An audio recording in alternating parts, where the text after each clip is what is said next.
many thanks, and they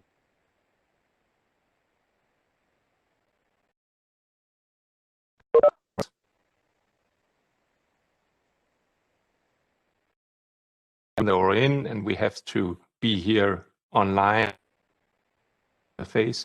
But on the other hand, it makes it possible for us to meet across great distances on a Sunday afternoon, and I think that is a small positive thing.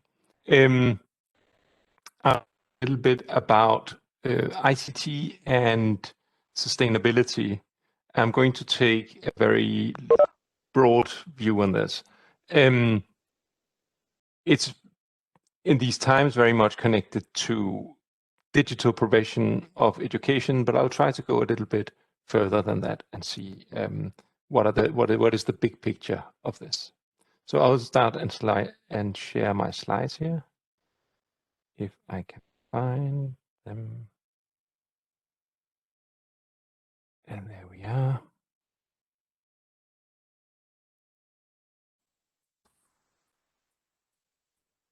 Okay, can you see this? Yes, we can see it. Okay, so as I said, ICT and sustainability and the role of universities in this. So just to begin with a couple of words about who we are. It's very simple. We are who we say we are. We are the Association of European Universities. Importantly, and it should be clear also for you, that doesn't mean EU universities. It means all over Europe, including, of course, Ukraine, which you can see here on the map is, and I think that's too often forgotten, smack in the center of Europe, in places like Turkey, Azerbaijan, Kazakhstan, Russia, etc.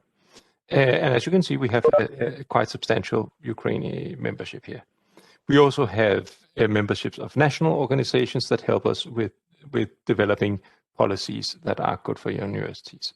So what we do, we have a recent strategic plan which says what we do, we have, that means we advocate. We of course do that a lot here in Brussels, with the European Commission, the Council, etc. But also very importantly, we are a very committed member of the Bologna process, which is also why we have this large reach of members. These are, of course, the member states of the Bologna process. We identify opportunities for our members, which has much to do with also the point of promoting good practice, sharing. We have all these members. I think the first thing we actually do is that we put them together and make them talk and share. And that, of course, also leads to what is put here as collective actions. What can we do good together? So I will just go to the next slide here. Just try to get, I have all of these windows on top of each other, but it should be fine. So we say sustainability, but what do we mean? I thought that they would just marry the slide to say what do we mean when we say sustainability? It's important that it's a holistic framework. This is very often reduced to climate or environment. I think also because at least in some countries that seems to be the big issue. But it's of course much wider. And I think I'll talk actually much more about social issues than I'll talk about climate or environment in this talk. I think it's also important to mention that the goals also concern governance, good governance as part of sustainability and international cooperation. And that's of course straight in the heart of what we do. So what do universities do for sustainability? One important thing is, particularly in the systems where universities make the great contribution to science and are the most important research organizations, they provide evidence for monitoring the state of the planet and of society. And that can be monitoring the ice sheets on the Arctic. That can also be social research. That can be all kinds of research. That just shows what is the state. It also provides skills for sustainability. That's I'm going to talk a little bit about. What kind of skills you need to have sustainability, and also what kind of skills you need to provide to give a sustainability society. And then, of course, there are solutions through innovation, which I think in many systems is what universities often talk about, saying, we give us money, give us freedom, we will provide you solutions. And that's also correct, but I'll warn a little bit about overselling that point. So what does the digital transformation mean? We say here digital transformation is simply the use of digital transversal technologies for every possible thing in our society.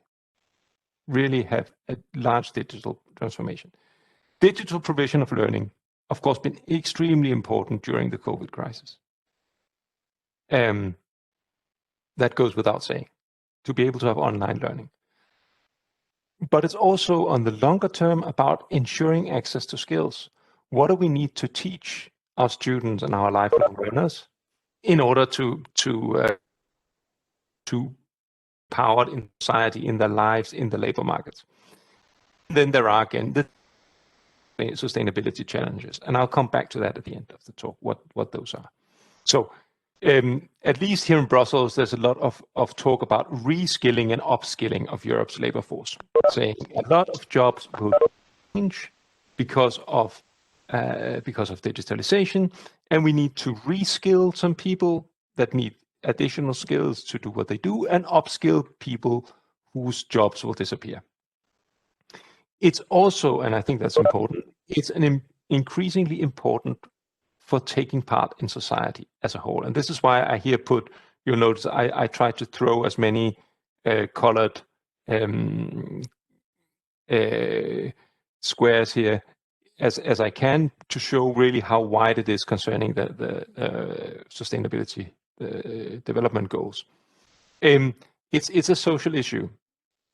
You have, and we've seen this through the COVID crisis, people with less digital skills have less possibilities of taking part in society as a whole, and that really leads to inequalities and shows us the inequalities that we already have in society. And the challenge is much bigger than higher education. As you can see here, the people where we should think everybody knows how to do the things we're doing now, only 55%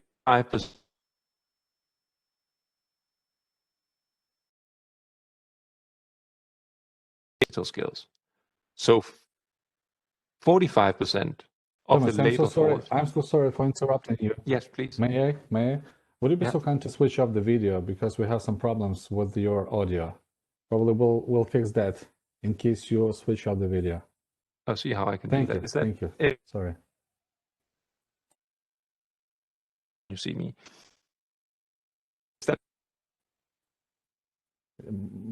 Seems to be better. Yes. Go on, please. Okay. So as I said, sorry. I'm so sorry. I'm so sorry for the interruption. No, please. Much better to know, because I can't know from here. So as I said, it's a social problem. It's a inequality problem that so many people in Europe have not even basic digital skills, meaning being able to do what we do now. And that makes it a social challenge. Just a moment, I just have to get back. So I'll offer you here an early look at a survey we just did. Typically what EUA does is we do surveys among our members and ask how they're.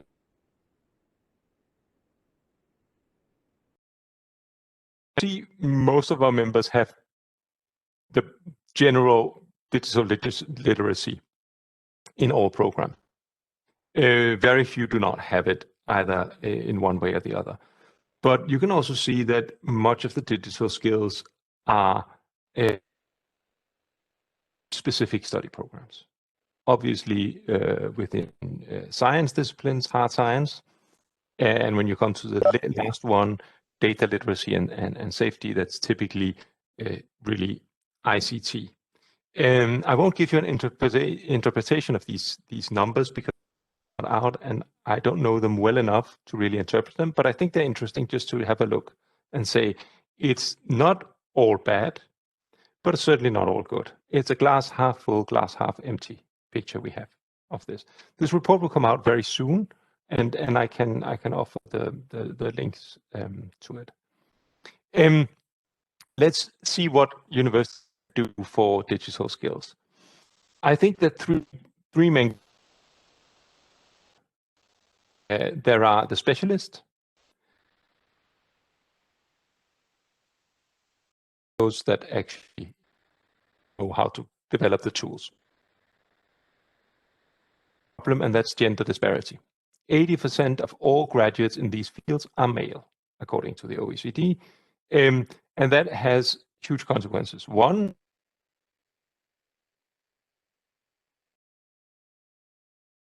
is that the tools are not so good.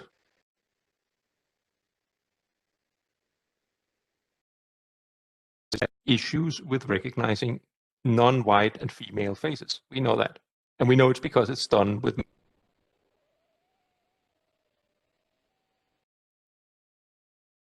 And also, so you could see universities have a role here in enlarging the group of students. They're also a human-centered artificial intelligence that very good grasp on ethics, on the use of the things they do, and also on things like data, respecting diversity, etc., etc.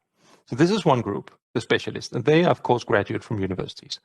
Then we have what I would call the disrupted profession. You can see I put here two other squares with colors.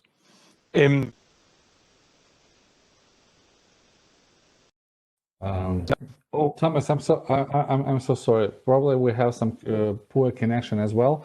It is impossible. Just well, we have some problems with your audio, and while your slides is still remain without any movement. So we can fix it in the following way. Would you be so kind? I will just send you my email. You will send me your PowerPoint presentation. I will open that, share the PowerPoint presentation, and you'll continue commenting. Is it possible to do that? Can I try one more thing? I might just want to change the room. I might be in a bad house. Okay. Okay. Maybe that would be faster. If you just bear with me 2 minutes. Yeah, sure. I'll just see if the other room is free. That's and then okay. I'll go and move the computer. Okay.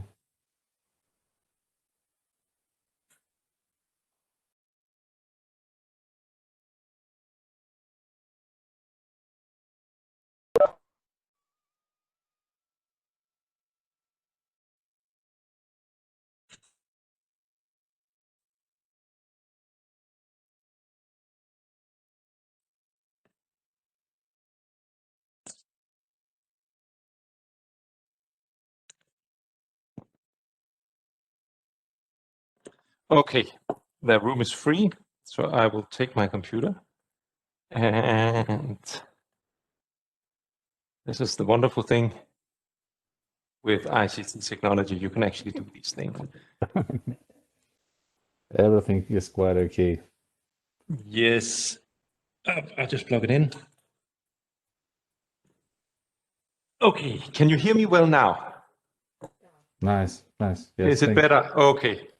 I was in the wrong room then. I thought it was good in there. Okay, so I'll just recap if it was too bad, so people can't really follow. What I've been saying until now is that we have this major framework of sustainability that goes much beyond climate and environment, but also importantly includes prosperity and social issues. And that universities have a manifold role in this. I'm just going through now the digital skills provision. So that we have the specialists, too few women, and we have a very important responsibility also to teach ethics when we teach ICT, particularly those that do artificial intelligence. So we have this human-centered artificial intelligence that actually promotes equality and promotes better life for people, and that's important. I'm now talking about the disrupted professions. So those that will work with AI-based tools. That may be image recognition, and you can imagine that has huge possibilities for health, and this is why I have the green square there, in things like diagnostics. I think it says 3 domains of groups. Excuse me? Oh, I'm so sorry.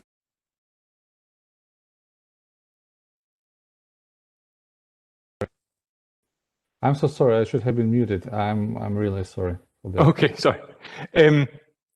So you can imagine people that do diagnostics in medicine through image recognition, famously skin cancer, for instance. But also people that work with AI-produced texts. Lawyers now have the possibility to make contracts that is done by a computer. The computer makes the contract of all the knowledge it knows about all the contracts it has seen. And then the lawyer goes through it afterwards. So that's an example. I have teachers. That's, of course, important to see how that is disrupted in terms of not as much artificial intelligence, but also in terms of how do you do innovative teaching with ICT tools. And I think one important thing is also you need to teach, for instance, lawyers to be able to assess and contest non-human decisions. So administrative decisions, much more than we think, are made by machines. They say, okay, A, B, C is true, so we take this decision in terms of administrative decisions, and you need to be able to contest that as a human, and that's part of human-centered AI. So there's a lot to do with those particular disrupted professions, but the large part of our students is all the rest, all those where we cannot predict their careers, and they need to be aware of the possibilities because there's so many possibilities out there. And that means that you need to add some kind of data literacy to a discipline-based curriculum.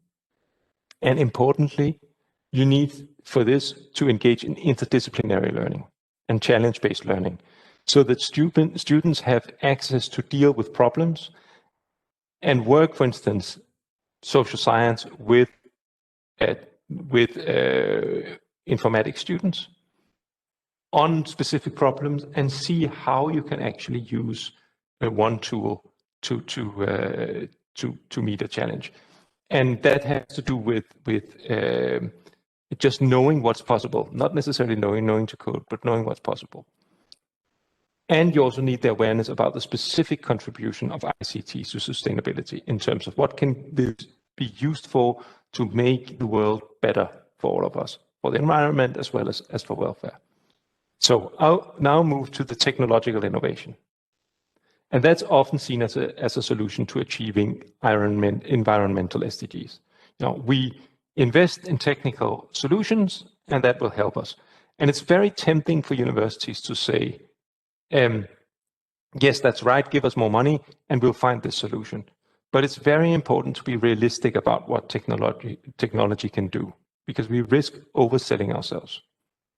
The thing is, you find a solution, you have efficiency savings, but you just use that to other things that are bad for the environment. You shift the problem. Let's say e-cars, electric cars. Yes, you have less pollution in the city, but you have much more pollution where the lithium is mined. Or you have cost shifting, saying, well, it doesn't cost anything for the environment here, but it will cost something elsewhere. Let's say mining of rare earths, for instance. That's a typical example. But it doesn't mean that technology does not have a contribution. It has an important contribution to make where universities play an important role. I'll just focus a little bit on artificial intelligence. That's, of course, not the only thing. Artificial intelligence is the way it's used today. I think it's important to say it's an efficiency tool. It replaces human estimates with much more precise computer-generated estimates. And that can be used for warehouse management. How big a warehouse do you need? How much stock do you need? How do you make that stock flow more efficiently? How do you cool your warehouse? How do you heat your warehouse? This is where we can see enormous gains where instead of have a person saying, okay, I estimate that this way of putting things is right. And you have a computer say, oh, that's all wrong. You can do this much more efficiently. You can reduce food waste. There are interesting ways of doing that with basically just having a camera over the trash can in a restaurant. You can see how much food do you throw out. And then you can try to see where do you buy too much food. Transport, huge area of efficiency gains, where you could have, instead of estimating where you could send your trucks, you can actually do this much more efficiently. And of course, design, which has to do with also how you use resources and how you use materials. You can make designs that are much more efficiency. And the list goes on. Just to say, this is an important way of contributing to sustainability. The warehouse cooling will still use energy, but it will use less energy. And that's an important thing. It's not we apply AI and we become sustainable. It's very important to be precise about what we can actually do, because otherwise it will come back to us. And then, of course, we have what we do now. Online meetings, online work, you reduce transport, you reduce travel. I would have loved to be in the Carpathians, but environmental-wise, this is probably more sustainable. So these are the things that can be done and can be done today. It's not something we need to research in. These are things that are technologies that exist. However, much of the technologies that exist are not used by companies. And I have here an OECD report where you can see things we know how to use and how they are actually used. As you can see, large disparities. Typically, the Nordic countries are very good at using digital technologies, but still not in a way that everybody does it. And if you can see the things I've just been talking about, big data and sometimes also requiring complex cloud computing. Nope, I'm not saying nobody uses this, but very, very few use this. And SMEs, small, medium-sized enterprises, are not investing for good reasons. They often don't have the time or money to invest. But there's a lot of efficiency that can be done with the technologies we have today that are not done. And there's, of course, a thing for universities. It has to do with developing these solutions, but also ensure the uptake. And that has to do with working with the others in the innovation ecosystem, to work with SMEs, to work with companies and say, you know, this technology exists. You can invest today, but you will save in cooling and space and everything in your warehouse tomorrow, or your transport or whatever. It's, of course, also to have graduates know about these things, so when they come out on the labor market, they can say, well, you know, this can be done much better, and I actually have a friend who can program this and do this for you, and you can exploit ICT in that one. And then, of course, lifelong learning, very important for the existing workforce to understand what can be done. And that goes from the factory worker that needs to work with a machine that's connected via 5G, or it has to do with a social scientist that can have, let's say, use AI to get information through text mining that before you do with a survey. So it's across the whole spectrum. For that, I'll say thank you for your attention.